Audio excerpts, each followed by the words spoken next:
بسم اللہ الرحمن الرحیم نحمدہ ونصلی ونسلم علی رسولہ الکریم اما بعد۔ آج 20 رمضان المبارک ہے اور مثنوی مولانا روم کا یہ درس مرکز اہل سنت جامعہ اکبریہ میاں والی سے پیش کیا جا رہا ہے۔ یہ درس جس کا مقصد تصوف کی وہ تعلیمات جو منظر عام سے غائب ہو چکی ہیں اور انہیں گنایا جا چکا ہے، تو مولانا کا مقام صاحبان تصوف میں ایک مجتہد کا مقام ہے۔ تو جو آپ نے مسئلے سمجھائے اس کو صحیح معنی اور مقاصد میں استعمال کرنا مقصد ہے۔ لوگ کہتے ہیں کہ قصے کہانیاں ہیں، اصل میں وہ نہ تصوف کی زبان سے واقف ہیں نہ تصوف کی اصطلاحات سے واقف ہیں۔ وہ صرف ظاہر کو دیکھتے ہیں اور اپنی رائے قائم کر لیتے ہیں۔ مولانا کی ایک ایک بات اللہ کی کتاب یعنی کتاب اللہ اور سنت رسول صلی اللہ علیہ وسلم کی حقیقت میں ترجمان ہے۔ آج جو آپ نے ایک واقعہ بیان کیا ہے بہت زبردست ہے۔ آپ فرماتے ہیں جنگ بدر سے پہلے کافروں نے ایک میٹنگ کی، اسلام کی بڑھتی ہوئی طاقت اور مدینے میں ہجرت کے بعد وہاں پہ مسلمانوں کی بڑھتی ہوئی تعداد کو دیکھ کر کافر کھول اٹھے، اور مدینے کے جو منافق تھے یہودیت کے لباس میں وہ ساری مخبری کرتے رہتے تھے، ایک ایک آن ایک ایک پل کی انہیں پتہ ہوتا تھا۔ تو انہوں نے بہانہ تو بنایا کہ ہمارے قافلے تجارت کو جو شام سے لوٹ رہا تھا اس کو لوٹنے کے لیے مسلمانوں نے پلان بنایا ہے، ہم اس کی حفاظت کے لیے جا رہے ہیں۔ لیکن حقیقت میں ان کے اندر کا جو بغض تھا، باوجود اس کے کہ مسلمان غریب الوطن ہو گئے، گھر بیوی بچے کاروبار زمینیں جائیدادیں سب مکہ معظمہ چھوڑ کر چھپ کر اکثر لوگ نکلے۔ خود حضور صلی اللہ علیہ وسلم کی ہجرت بھی ایسے ہوئی، تو ان کو بغض کفار کو بغض نہیں بیٹھنے دیتا تھا، تو انہوں نے مل کر مدینے پر چڑھائی کرنے کا فیصلہ کیا۔ پہلے میٹنگ کی تو اس میں بڑے بڑے سردار شریک ہوئے۔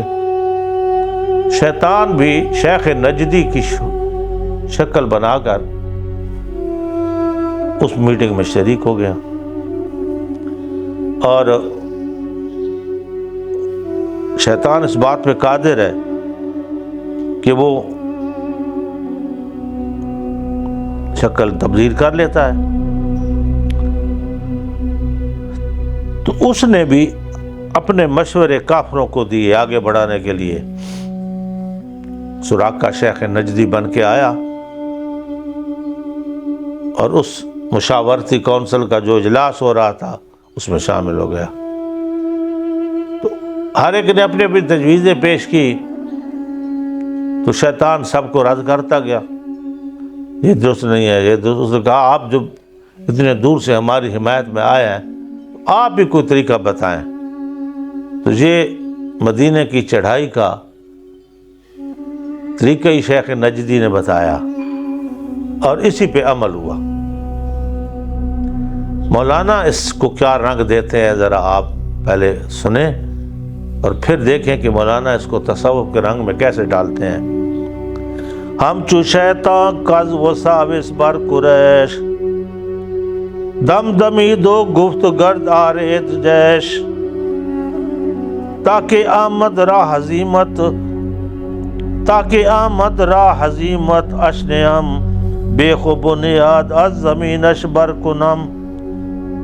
شیطان شیخ نجدی کی شکل میں مشورہ کرنے کے لیے قریش کے سرداروں کے ساتھ حاضر ہوا. اس نے کہا ایک آدمی ہے، تم سارے سردار اس کے سے پریشان ہو، اکٹھے ملو اور جا کے اس پہ حملہ کر دو، مدینے کو تہس نہس کر دو. تو یہ بنو ہاشم تنہا آپ کا مقابلہ نہیں کر سکیں گے، آپ کا مقصد ہی حل ہوگا. اسی تجویز کو قریش نے مانا اور لشکر تیار کیا.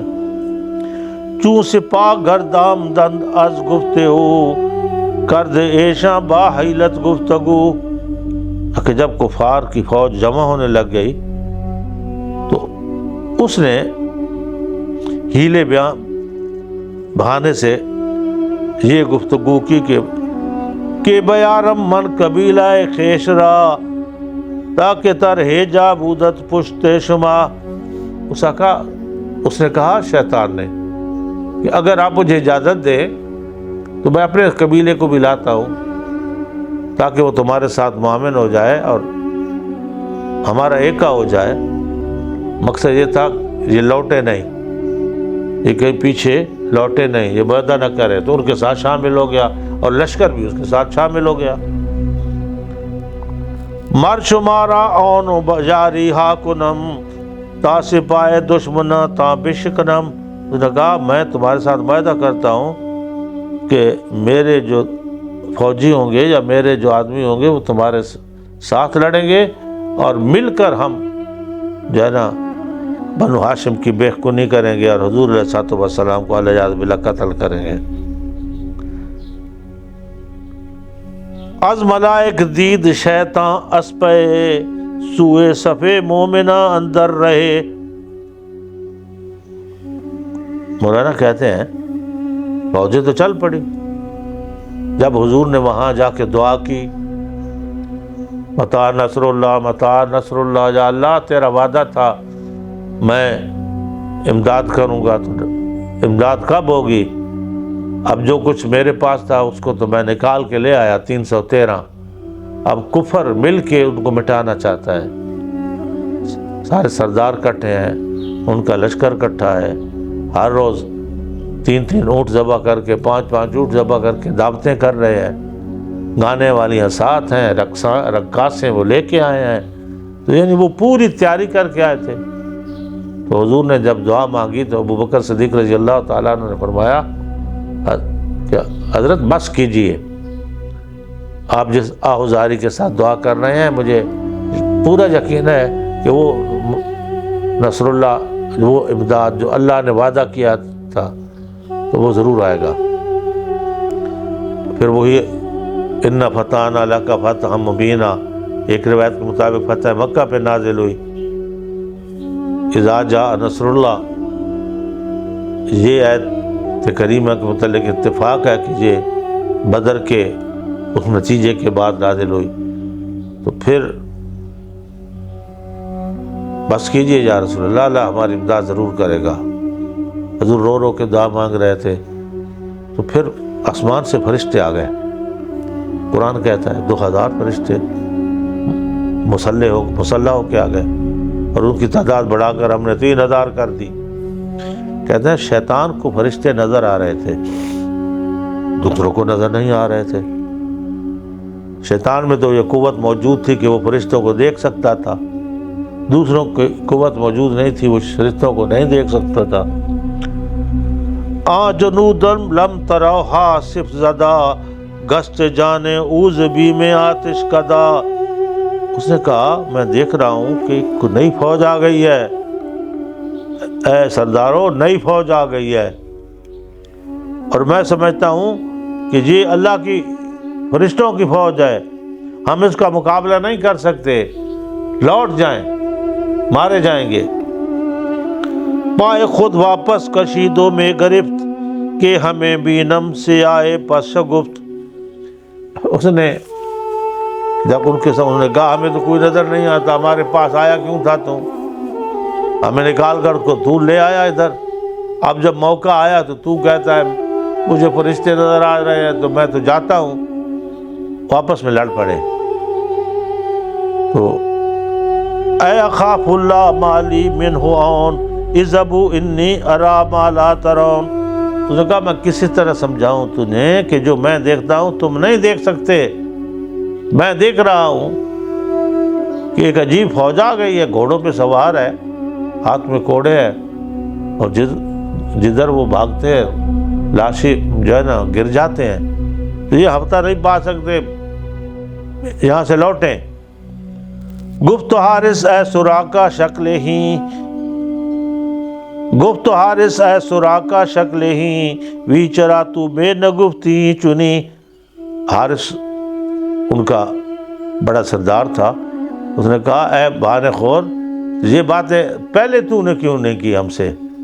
اب ہمیں نکال کر لے آیا ہے جہاں، اور اب تو واپس ہونا چاہتا ہے۔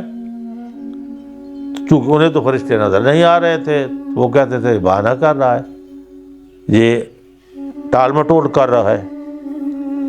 گفت ایندم من ہمیں بینم حرب، گفت می بینی جا شیش عرب۔ انہوں نے کہا او یارو میں کس طرح سمجھاؤں کہ جو چیز مجھے نظر آتی ہے تمہیں نظر نہیں آتی، اور میں دیکھ رہا ہوں کہ ان فوج کے سامنے تم عرب کے سردار اس طرح ہو جس طرح تن کے ہوتے ہیں، تو مجھے بھی مرانا چاہتے ہو، خود بھی مرنا چاہتے ہو، جاؤ واپس ہو جاؤ۔ میں نبی نی غیر ہی لے کہ تو شک آ زمان لا بودی وقت جنگ۔ اس نے کہا تو پہلے بتانا تھا، اب لڑائی شروع ہو چکی ہے، اب تو ہمیں کہتا ہے لوٹو، اب کس طرح لوٹیں؟ یہ تو ہماری شکست سمجھی جائے گی، تو بڑا مکار ہے، تو نے ہمیں دھوکہ دیا، تو نہیں لڑنا چاہتا تھا، تو ان کا آدمی تھا، تو ہمارے اندر آیا کیوں؟ یعنی وہ لڑ پڑے۔ دست خود را الشمید دست او کشید چوز گفت اوش در دل رسید سینہ اشرا کوفت شیطان و گریخت خون آ بے چار گازا مکر ریخت۔ کہتے ہیں حارث نے اس غصے میں اس کو تھپڑ مارا، غصے میں آ گیا نا، تمہیں ہماری قوم کو دھوکہ دے کے ہلاک کرانے آ گیا ہے۔ اگر شیطان نے اس کو دھکا دیا، وہ پیچھے گر پڑا، اور شیطان نے کہا بھائی جاؤ تم لڑو، میں نہیں لڑتا۔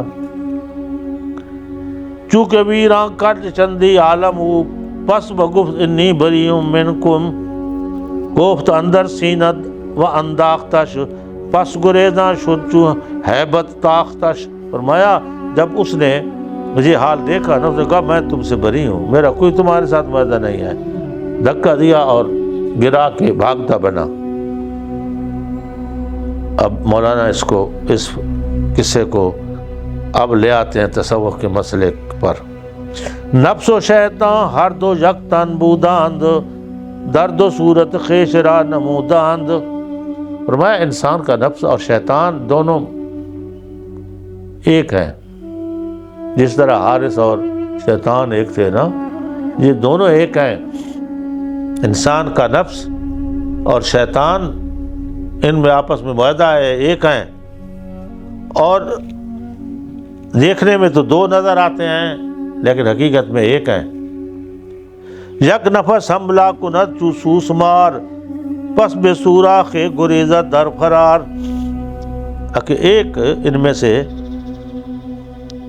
چھپ کر سوسمار کی طرح حملہ کرتا ہے، گو جس طرح بل سے دیکھتی رہتی ہے نا، باہر نہیں نکلتی، دیکھتی ہے کہ اب فلاں چیز وہ میرے گرفت میں آ گئے، فوراً اس پہ حملہ کرتی ہے اور پھر کھینچ کے اس کو سوراخ میں لے جاتی ہے، کھاتی بھی اندر ہے جا کے۔ کہ یہ جو ہے نا نفس، یہ سوسمار کی طرح حملہ کرتا ہے، جس طرح شیطان نے انہیں خواب دکھایا نا کہ یہ کر دیں گے اور تہس نہس کر دیں گے، کوئی نہیں چھوڑیں گے ان میں سے، نفس بھی اسی طرح انسان پہ حملہ کرتا ہے، وہ گوہ کی طرح چھپ کر، اور اس کو سبز باغ دکھاتا ہے، اور سبز باغ دکھا کر جب انسان اس میں لگ جاتا ہے تو پھر وہ شیطان کہتا ہے خدا حافظ، میں تو جا رہا ہوں، اب تمہارا کام ہے۔ وہ قرآن میں کہتا ہے اجا اللہ میں ان سے بری ہوں، یہ مجھ پر ویسے تہمت لگا رہے ہیں۔ ہاں جی، میں نے ان کو کہا تھا کہ بتوں کے آگے جھک جاؤ، یہ خود کرتے ہیں، مجھے بدنام کرتے ہیں، قرآن میں موجود ہے، وہ تو اس طرح بری ہو جائے گا۔ دشمن داری چنی در سر خیش، مانے اقلس خصم جان و کیش۔ آپ فرماتے ہیں دیکھ تو ذرا، تیرا دشمن تیرے اندر چھپا ہوا ہے، تیرا دشمن تیرے اندر چھپا ہوا ہے، اور وہ عقل انسانی کے بھی مخالف ہے، روح انسانی کے بھی مخالف ہے۔ تیرا دشمن تیرے اندر چھپا ہوا ہے، وہ تیرے بدن کے بھی مخالف ہے، تیرے روح کے بھی مخالف ہے۔ مولانا کہتے ہیں یک نفس حملہ کند چو سوس بار، پس بسوراخ گریزت در فرار۔ اور ان کا طریقہ بھی یہی ہے جس طرح سوسمار گو کا طریقہ ہوتا تھا، چھپ کے حملہ کرتا ہے اور اس کو رائے حق سے ہٹا کر پھر بے تعلق ہو جاتا ہے، سمجھے نا۔ در دل او سوراخ ہا دارت کنون، سر زارے ہر سوراخ میں یارت بروں۔ نام پناہ گشتن دیوار نفوس، اندراں سوراخ رفتن شد نفوس۔ کہتے ہیں وہ دل کے جو سوراخ ہے نا، یہ جو چار وال ہوتے ہیں، جو چار وال ہیں ہر انسان کے دل میں، اصل میں سوراخ ہوتے ہیں، ان میں ایک جمع ہوا خون ہوتا ہے، اور وہ خون کے ذریعے کائنات انسان چلتی ہے۔ تو محققین کا اس میں اختلاف ہے کہ جو وسوسہ ہے یہ دل سے پیدا ہوتا ہے یا دماغ سے؟ وسوسہ ہوتا ہے یہ دل سے پیدا ہوتا ہے یا مولانا کہتے ہیں دل سے پیدا ہوتا ہے، مولانا کہتے ہیں یہ دل سے پیدا ہوتا ہے۔ گویا جب اس سوراخ میں شیطان داخل ہوتا ہے نا، پھر اس کام کا جو انسان کام کر رہا ہوتا ہے اس کے لیے وسوسے پیدا کر دیتا ہے تاکہ رہ جائے، پہلے اس کا ایمان ڈھیلا ہو جائے پھر رہ جائے۔ حج دوتے ویندے آؤ، اتنی تکلیف ہونی، اتنا کم رو کے ویندے آؤ۔ یہ پرویزی مذہب کا ایک میں گفتگو پیش کر رہا ہوں۔ تو یہ پیسے کسی بیوہ کو دے دے، تو یہ پیسے کسی یتیم بچے کی شادی کرا دے، یہ پیسے کسی ادارے پہ لگا دے۔ مقصد تو اللہ کو راضی کرنا ہے نا، وہاں جانا، کاروبار چھوڑ دینا، دھکے کھانا، اسلام تو اس کی وہ کہتے ہیں اجازت دیتا ہے۔ اب لیکن ایسی بات انہوں نے آپ کے دل میں جو ہے نا ایک ڈال دی، جس طرح کہ دل کے اندر سوراخ ہوتے ہیں نا، اس میں جب وسوسہ ڈالا جاتا ہے تو وہ وسوسہ انسان کے اندر پھیل جاتا ہے اور اس کو قابو کر لیتا ہے۔ ہر پناہ گشتن دیوار نفوس، و اندراں سوراخ رفتن شد نفوس۔ خود کے کیا کرتا ہے وہ شیطانی قوت، وسوسے ڈال کے خود سوسمار کی طرح سوراخ میں چھپ جاتی ہے۔ اندر انسان کے دل میں وسوسہ رکھا اور خود پھر وہ قوت گم ہو گئی، اور انسان پھر انہی وسوسوں کے بنیاد پر بڑے بڑے جرائم کرتا ہے۔ ایک آدمی سوچتا رہے نا، ایک میراک کی بیماری ہے، میراک، اور میراک والا آدمی ایک خود اپنی دنیا بنا لیتا ہے، سوچتا رہتا ہے، اور کئی ڈاکٹر صاحب بیٹھے ہیں، کئی آدمی محض اپنی بنائی ہوئی خیالی دنیا پر لوگوں کو قتل کر دیتے ہیں، لوگوں کو قتل کر دیتے۔ یہاں ترگ میں ایک مولوی صاحب کو کسی نے رات کو قتل کر دیا، تو اب یہ تو مسکین آدمی تھا، تو رات مسجد میں کوئی آ کے اس کو قتل کر گیا، یہ مسئلہ حل نہیں ہوتا تھا۔ بڑی مشکل سے مسئلہ یہ حل ہوا کہ ایک آدمی تھا وہاں نیم پاگل، اور لوگ اس کو کہتے تھے تجھ پر جو ہے نا تعویذ کر رکھے ہیں، بیوی روٹھی ہوئی تھی چلی گئی تھی، انہیں تعویذ کر رکھے ہیں، اور یہ جو مولوی ہے نا اس نے تعویذ لکھ کے دیا ہے، اس کے فرشتوں کو بھی پتہ نہیں تھا۔ ہاں جی، وہ ذہن میں اس کو بٹھا کے نا اس نے اس کو مجرم بنا دیا اور رات کو آ کے قتل کر دیا۔ یہ شیطانی وسوسے جب گھیر لیتے ہیں تو پھر انسانی اعضاء کام کرنا چھوڑ دیتے ہیں۔ کہ خدا را دیوار خناس خان، کیسر آخار پشک کرا بمان۔ اب دوسرا مسئلہ یہی سمجھاتے ہیں کہ اللہ نے اس کی دیوار، اس کی رکاوٹ، وسوسوں کی بچنے کی دوا کیا قرآن میں بیان کیا ہے کہ قل اعوذ برب الناس مالک الناس الہ الناس من شر الوسواس الخناس الذی یوسوس فی صدور الناس من الجنت والناس قل اعوذ برب الفلق. فرمایا معوذتین حضور نے بتایا جس کو وساوس تنگ کرے نا تو وہ معوذتین زیادہ پڑھا کرے. خدا نے تو نسخہ بتا دیا ہے. اب ہماری عورتیں تعویذوں کے پیچھے بھاگ پڑتی ہیں، عاملوں کے پیچھے پیسے ضائع کرتی رہتی ہیں لا علمی کی وجہ سے. خدا کے رسول اور خدا نے جو ایک نسخہ بتایا ہے اسے کیوں نہیں ہم استعمال کرتے؟ اس وساوس کو ہٹانے کے لیے حضور نے فرمایا معوذتین پڑھو. وہ مولانا بھی کہتے ہیں کہ اللہ تعالیٰ نے قرآن میں کہا کہ سورہ ناس اس خناس کو ہٹانے کے لیے بہترین وظیفہ ہے. پھر میرے ہانی گردت سرے آخار پشت دم بدم حبیم سیاد درست. انہوں نے کہا اس کی مثال دوسرا اس طرح ہے جو چھپ جاتا ہے کہ جس طرح خار پشت چھپ جاتا ہے. جایا سمجھیں جو جایا کہتا ہے نفس کی مثال جائے کی مثال ہے. خار پشت جائے کی مثال ہے کہ جب وہ اپنا شکار دیتا ہے تو اپنے آپ کو منہ چھپا کے اپنے آپ کو گیند بنا لیتا ہے، اپنے آپ کو گیند بنا لیتا ہے. لیکن وہ اتنا خطرناک ہوتا ہے بھائی جس کو وہ جو ہے نا کیا کہتے ہیں اپنے کانٹے چبھو دے نا اس کا درد کئی دنوں تک ختم نہیں ہوتا، وہ چیز مر جاتی ہے. فرمایا اندر سے بڑا مسکین ہے، منہ اپنا منہ چھپا لیا اس نے لیکن آنے والے کو اس نے برباد کر دیا. وسوسہ اسی طرح ہے. شیطان نے وسوسہ ڈالا، شیطان تو غائب ہو گیا لیکن اس شخص کی زندگی برباد ہو گئی، اس کا گھر برباد ہو گیا جو شیطان کے وسوسوں میں پھنس گیا. زو اوان مقتضی کے شاوت است دل اسیر حرص و آز و آفت است. آپ فرماتے ہیں تیرے دشمن بھی تیرے اندر ہیں اور وہ گھات لگائے ہوئے ہیں نفس اور شیطان، اور وہ چھپ کر بیٹھے ہیں، گھات لگائے چھپ کر بیٹھے ہیں کہ ہمیں موقع ملے ہم اس پہ وار کریں. اور تم بڑا مطمئن ہے کہ میرا کون کیا بگاڑ سکتا ہے. فرمایا یہ اتنے سخت دشمن ہیں، زہریلے دشمن ہیں، یہ تو بڑے بڑے سرماؤں کو پائمال کر دیتے ہیں.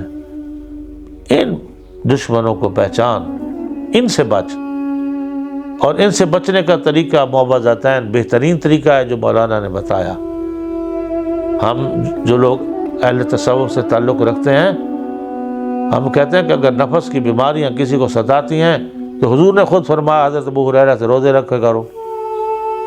جیسا مجھے وسوسے ستاتے ہیں، غریب آدمی ہوں، شادی نہیں کر سکتا، تو انہوں نے تو ایک ایسی بات کی جو میڈیا پہ میں نہیں کر سکتا. تو حضور علیہ الصلوۃ والسلام نے فرمایا روزے رکھا کر. روزے شیطان پر قابو پانے کا نسخہ حضور نے حضرت ابو ہریرہ کو روزے بتایا. آج بھی جس کو شیطان ستاتا ہے، اس کو گمراہ کرتا ہے، یا اس کے دل و دماغ میں ایسے وساوس پیدا ہوتے ہیں کہ اسے نماز نہیں پڑھنے دیتے، نیکی نہیں، وہ اندر چھپا ہوا دشمن دیکھتا ہے نا کہ یہ نیکی کر رہا ہے پھر وسوسہ ڈال دیتا ہے. اور کئی غریب ساری وقت وضو کرتے کرتے گزار دیتے ہیں، نماز تو گئی نا، وہ خوش ہو گیا میرا بار کامیاب ہو گیا. کئی غریب جو ہے نا کپڑے دھوتے دھوتے گزار دیتے ہیں، یہ پلیت ہو گیا تو وہ پلیت ہو گیا، تو سارا یہی سکھاتے ہی رہتے ہیں، دھوتے ہی رہتے ہیں، اس کا نتیجہ ہے کہ نماز رہ جاتی ہے. تو شیطان انسان کا دشمن ہے اور وہ دل میں وسوسے ڈالتا ہے، اور وہ انسان کے اندر پناہ لیے ہوئے ہے، اس کی پناہ گاہ بھی انسان کے اندر ہے. تو انسان کو چاہیے کہ اس سے بچنے کے ہیلے کرے. مولانا روم کہتے ہیں اور یہ اس طرح دشمن ہے انسان کا جس طرح جو ہے نا سوسمار خار پشت، یعنی سوسمار کا میں نے جایا کیا، پتہ نہیں اردو میں اس کا کیا معنی ہے. ہاں جی، کنڈیلا چوہا. کنڈیلا چوہا یا جو ہے نا وہ فرمایا وہ جو انسان کے اندر جو شیطان ہے وہ کنڈیلا چوہا ہے یا پھر وہ جو نا آپ نے فرمایا وہ گوہ کی طرح ہے کہ چھپ کر وار کرتا ہے، خود چھپ جاتا ہے، آگے کسی اور کو کار دیتا ہے۔ ہر وہ شیطان تخت بچھاتا ہے، اپنے شتوگڑوں سے رپورٹ لیتا ہے کیا کام کیا تم نے، کیا کام کیا تم نے، کیا کام کیا، ہر ایک رپورٹ کرتا ہے۔ کوئی کہتا ہے میں نے چوری کرا دی، کوئی کہتا ہے میں نے ڈاکہ ڈلوا دیا، کہتا ہے یہ کوئی کام ہے؟ ایک آدمی کہتا ہے میں نے یہ کام کیا ہے کہ میاں بیوی پیار و محبت سے رہ رہے تھے، میں نے اس کے اندر وسوسے ڈالے، تیرا خامن فلاں نہ رلوئے، تیرا خامن تینال اچھا نہیں، یہ ادھی تنخواہ ہے نا یہ میرے دن سارے دن یہ مسئلے آتے ہیں تو میں اپنا تجربہ بتا رہا ہوں، وہ جو ہے نا یہ تنخواہ ساری ادھر کہیں اور خرچ کر آتا ہے، سمجھے نا، یہ سارے دن عورتیں آتی رہتی ہیں، ان کو سمجھاتے ہیں کہ وسوسہ شیطانی ہے۔ نبی نے فرمایا ہے معوذتین پڑھو، قل اعوذ برب الفلق، نہیں جی کچھ سارا حساب کرو آنا، سارا حساب کرو آ جیڑی فیس آکھو آتا سارے وہاں تو مہربانی کرو آ سارا حساب کرو۔ میں کہتا ہوں گزاب گناہ ہے بھائی، حساب غلط ہوتا ہے لیکن ماننے کو تیار نہیں ہے۔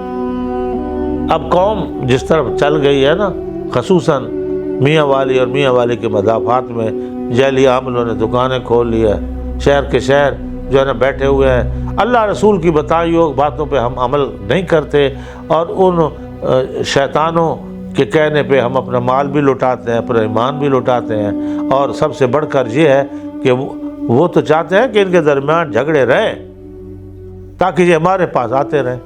اگر جھگڑے نہیں ہوں گے تو پھر آئے گا کون ان کے پاس؟ تو وہ تو چاہتے ہیں کہ یہ لڑتے رہیں، اور وہ جو عمل کرتے ہیں وہ لڑانے کا عمل کرتے ہیں۔ تو میری اپیل ہوگی میڈیا کی وساطت سے پورے پاکستان کے لوگوں سے، ایسے جعلی عاملوں سے بچیں، ایسے لوگوں سے بچیں جو دھوکے دیتے ہیں، ایسے لوگوں سے بچے ہیں۔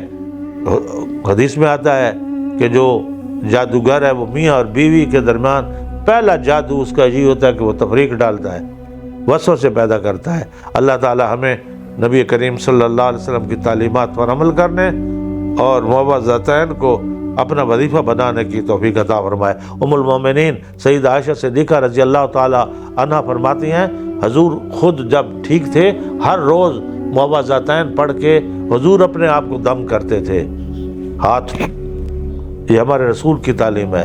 اور جب آپ بیمار ہو گئے تو آپ تو نہیں کر سکتے تھے، میں حضور کو معوذتین پڑھ کے دم کرتی تھی، تو یہ ہماری نبی کی سنت ہے، اس پہ ہم نہیں جاتے، تو ہم کہتے ہیں جی ہمارا حساب کریں، ہمارا حساب تو خدا کرے گا، اللہ کرے ہمارا حساب اچھا ہو۔ وآخر دعوانا ان الحمدللہ رب العالمین، دعا خیر، آمین، الحمدللہ رب العالمین، والعاقبۃ للمتقین، والصلاۃ والسلام علی رسول محمد وآلہ وصحبہ اجمعین۔ اللہم ربنا آتنا فی الدنیا حسنہ وفی الآخرۃ حسنہ۔ آج ہفتہ استغفار کا آخری دن ہے، دعا کر لیں اپنے لیے، میرے لیے، ملک کے لیے۔ اللہ تعالیٰ حضور علیہ الصلوۃ والسلام کے نالین کا صدقہ ہماری مشکلات کو آسان فرمائے۔ استغفر اللہ تعالیٰ ربی من کل ذنب واتوب الیہ، عمدا او خطا، سرا وعلانیۃ واتوب الیہ واتوب الیہ واتوب الیہ اجمعین۔